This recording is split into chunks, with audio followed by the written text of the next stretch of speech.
Assalamu alaikum. Hello everyone. I hope you are well. In our lesson today, we are going to discuss evolution. Now, evolution as a topic in biology is one of the shortest and sweetest. It has very little content, but on top of that, it tends to feature a lot in biology, okay, in the exams. Now, what we're going to discuss in our lesson today are questions that usually come in paper 3. Now, evolution usually comes in form of diagrams. So whatever we're going to discuss today often tends to appear in paper 3, but it's not limited to paper 3. It also comes in paper 1 and paper 2. So it's a good revision for you. And on that note, let us begin. On to our first question. The picture below shows a series of beaks in birds, okay? So we have 4 different types of beaks present in different birds. We have A, B, C, and D. Okay, let's take a look at them. Now, I would like to point out this. If at any point during our lesson you would like to pause in order, to make a note of the answers, or maybe you want to test yourself before the answers are revealed to you, just pause the video and do so. Part A, state the type of evolution that may have led to the emergence of the different beaks shown on the picture. Okay, so we have 2 types of evolution. We have divergent evolution and we have convergent evolution. Now, the type of evolution that we are seeing here is divergent evolution. So this is a type of evolution that occurs when you are going to have organisms that belong to the same ancestor, okay? But because they have been adapted to different habitats, maybe different, types of food, they have each evolved different modifications. So in this case, the different beaks evolved as adaptations to different food sources. So divergent evolution. By the way, divergent evolution is also known as adaptive radiation. Part B. Name the type of evolution structure represented by the beaks shown on the pictures above. Okay, so the structures are homologous structures. As you can clearly see, these beaks have the same basic structure, showing you that they come from a common ancestor. But they have developed differently in shape and size because of the different diets. So we have homologous structures that arise from divergent evolution. Part C, observe the pictures carefully. From your observations, what features are responsible for the different types of beaks? Okay. So we are being told to note the features that are responsible for the differences in the beaks. So that is where we are going to have length. Some beaks are long, others are short. Shape, some are curved, others are pointed. And then the last one is size. So for example, D is quite large compared to others. C is the smallest of all. So length, shape, and size.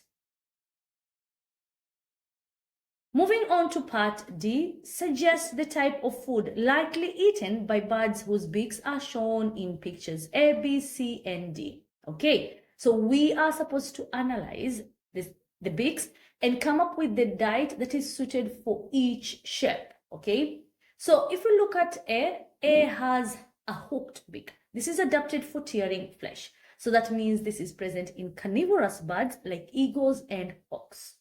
Okay, so the food is going to be flesh. B, if you look at B, it's long, slender, and curved. Okay, so it's adapted to reach deep into flowers in order to feed on nectar. So this is found in birds such as hummingbirds. C, the beak is short and thick. Okay, this is adapted for cracking seeds. So the food is seeds. This is found in finches. And then D, you are going to have the beak being straight and pointed. This is adapted for catching insects. Yeah.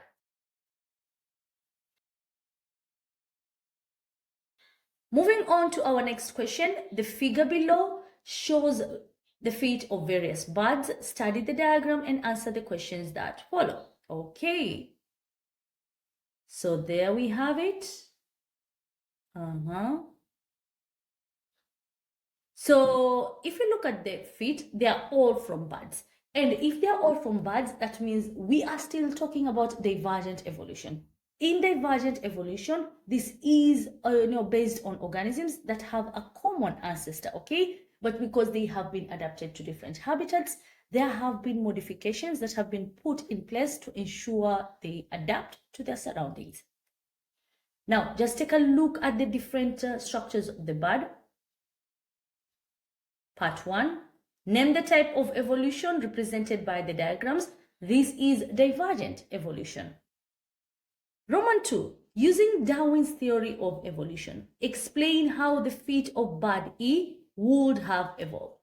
Now, when it comes to the theory of natural selection, which was proposed by Darwin, it is based on 3 tenets. Number 1 is that there will always be variations that are present within a certain population. Variations are simply differences that are present within organisms that belong to the same species. For example, in the case of humans, we are talking about height, weight, the skin color, eye color. These are what we call variations. So in the case of the birds, we want to find out how the feet of bird E evolved. So we are going to start with that. Small variations were present within a specific population of birds, right? Now, the second tenet of Darwin's theory is that there will be competition for resources.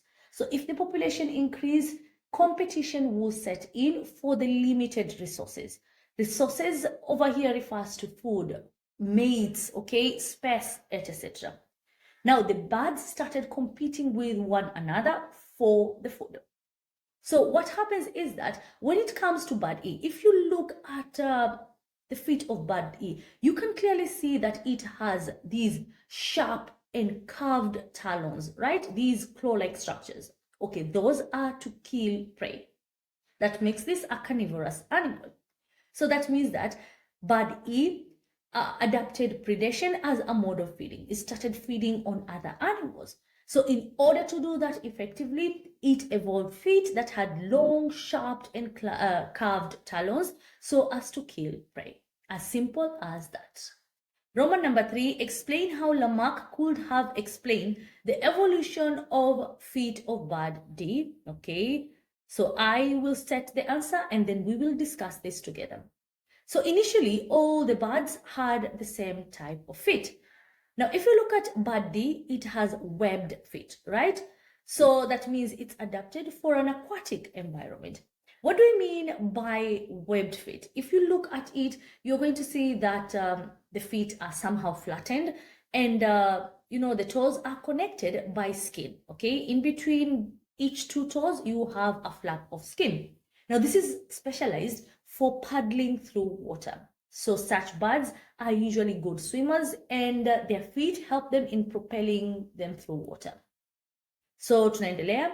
So tunasema bird D became adapted to an aquatic environment, leading to the formation of webbed feet, right? And then this trait was then passed on to the offsprings along the generation. Now, when it comes to Lamarckian theory, this is another scientist. He proposed a theory called use and disuse, okay? According to Lamarck, his theory had 2 tenets. The first one is that when there is a demand from the environment, an organism will develop a certain feature in order to fulfill that demand, okay? So, for example, in this case, our bird needed to become adapted to aquatic environments, okay, in order to feed. So what happened is that the body then developed webbed feet in order to enable them to do so effectively. So this is something that all scientists agree on, right? Now, the second part of Lamarckian theory is that once an organism has developed a certain characteristic, it will then have the ability to pass on that characteristic to their offspring. This is not right.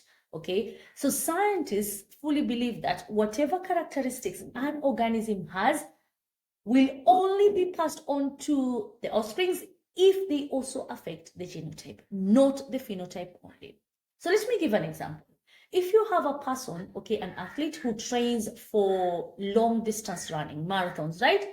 So what will happen is that over the course of training, they will develop excellent or good, or how do I say this? They will develop their leg muscles, right? Yes, in order to facilitate their running. This is something we all agree on. So this is what Lamarck mentioned by, if there's a need from an environment. The athlete needed better and well-developed muscles in order to be able to run, and the body through training was able to develop this. However, Lamarck then continues to say that if this runner, for example, was to have an offspring, then that offspring will automatically inherit these characteristics from the parent. So they will also have well-developed muscles in the legs. This does not make sense. So such characteristics that affect the phenotype cannot be passed on to the offspring unless they affect the genotype too. But because in this question we have been asked to explain how Lamarck would have, phrased this, this is how we state it.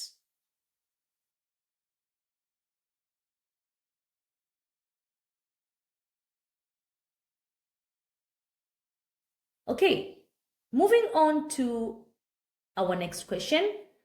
We are being told that the figure below represents a bat wing, okay? The next figure represents a whale paddle, and the third figure represents an insect wing, okay? So we have three diagrams. Figure 1, that is where we have a bat's wing. Figure 2, that is where we have a whale's flipper, okay, a whale's paddle.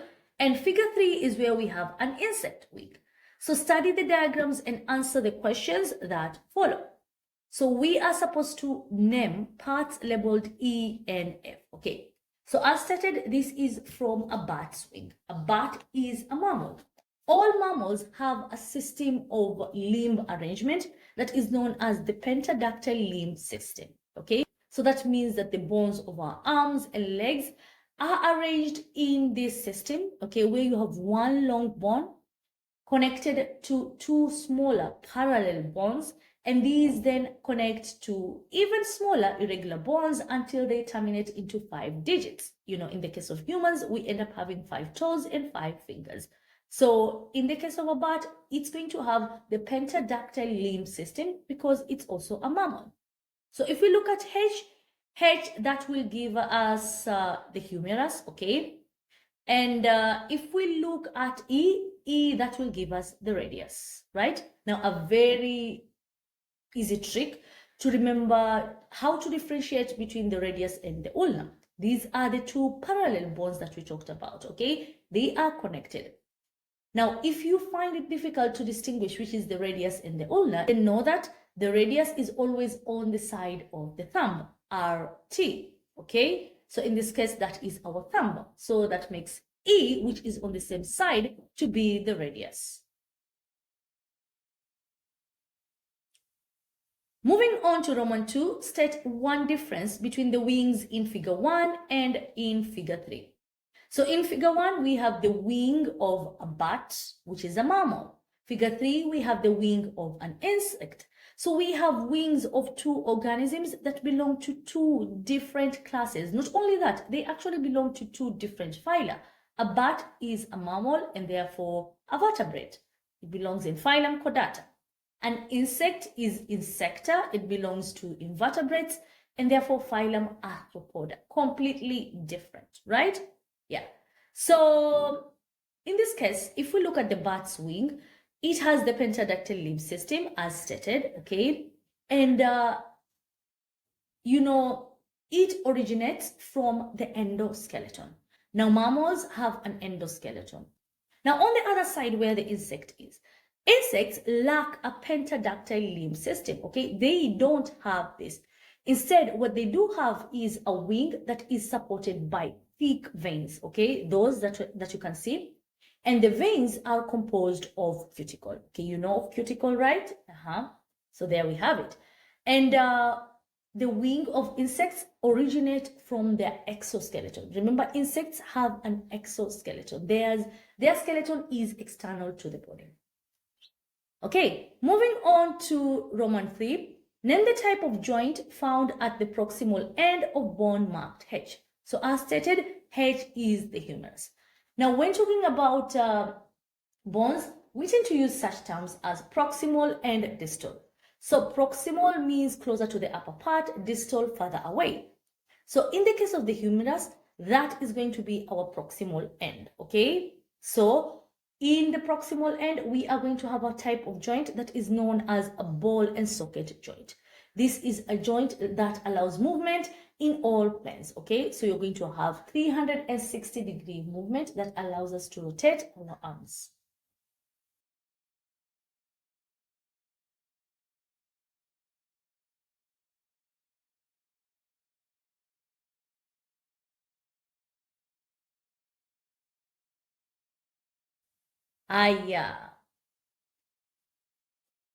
Let's move on to our next question.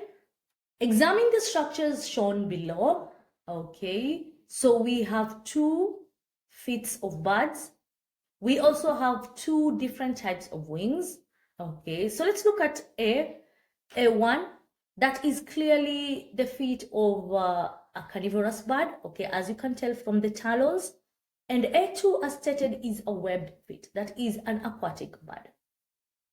If we look at B1, that is the wing of a bird. B2, that is the wing of an insect. So complete the table below. Structures, both A1 and A2, okay? So this is where we have feet that are different, okay? These are birds. So they are coming from a common ancestor, but because they have been evolved, they have evolved to different habitats that have caused certain modifications in their beaks as well as in their feet. So in this case, A1 and A2 are showing divergent evolution. In divergent evolution, we have homologous structures. Structures that are present in animals that have a common embryonic origin, but because they have become adapted to different habitats, they have been modified there. Now, B1 is from a bird, B2 is from an insect. So this is convergent evolution. In convergent evolution, we are talking about animals that don't share or don't have a common embryonic origin. As stated, one is from a bird, one is from an insect, totally different, right? But because they have become adapted for the same function, which is flight, they kind of resemble one another. So this is convergent evolution. And in convergent evolution, we have analogous structures. So the wing of a bird and the wing of an insect are examples of analogous structures. Structures that are present in organisms that have no common embryonic origin, but tend to look the same because they perform a similar function. Part B, state one function of both B1 and B2. Okay, that's easy. That is flight. C, give one functional difference between that of A1 and A2. Okay, functional difference. Okay, that means tell us what, the feet of A1 and A2 do. So in A1, that is a carnivorous bird, so it's used for tearing flesh or, killing prey. A2, that is used for swimming.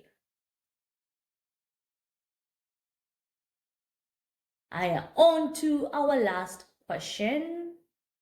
So in this question, we are being told that the photograph below are 2 varieties of the peppered moth, Biston betularium, resting on the bark of a tree. Explain, using the photograph, how natural selection will determine the survival of each variety. So as stated before, when talking about natural selection, we have 3 tenets. The first one, there are going to be variations that are present within the members of one species. Okay. Now, competition will set in, and members are going to compete for, for the resources. The one that will survive is the one that is most adapted for the environment. And this is what we call survival of the fittest. So it doesn't mean the one who is physically more strong, no. Whose characteristic will enable them, to adapt best to the surrounding. Okay, let's talk about the peppered moth. Now, a moth is an insect that is closely related to butterflies. They tend to be nocturnal, so they're active at night. Now, when it comes to the peppered moth, it's a very good example that shows us how environmental changes can affect evolution through natural selection. So the peppered moth has two types, okay? It's of two types. We have the speckled white, okay? This is pale in color with these dark spots. And then we have the black melanic. This is solid black, okay? Yeah, solid. Now, as you can clearly see, these differences in color are quite visible and they are crucial for their survival in different habitats. Now, before the Industrial Revolution, let's pause there. What is the Industrial Revolution? This is a period of time, okay, we call it 1700s and 1800s, whereby factories, machines, and industries became common in cities across the world, okay. Now, before the Industrial Revolution, what happened was the trees tended to be light colored, okay? Often you're going to have barks covered with lichen as such, okay? Now, during this time, the speckled white moth blended in with these trees, okay? When they rested on the barks of the trees, because they were light colored and the lichen was also light colored, they blended, okay? And they were well camouflaged. So that means it became difficult for birds of prey to pick them out and feed on them. So their population thrived, okay? Their numbers were huge because they could be easily camouflaged and therefore they survived, reproduced, passed on these characteristics to their offspring. The black melanic moth, on the other hand, was not quite as lucky. So when it rested on the barks of trees, it was easily spotted and eaten by the birds. So their population declined. This was before the Industrial Revolution.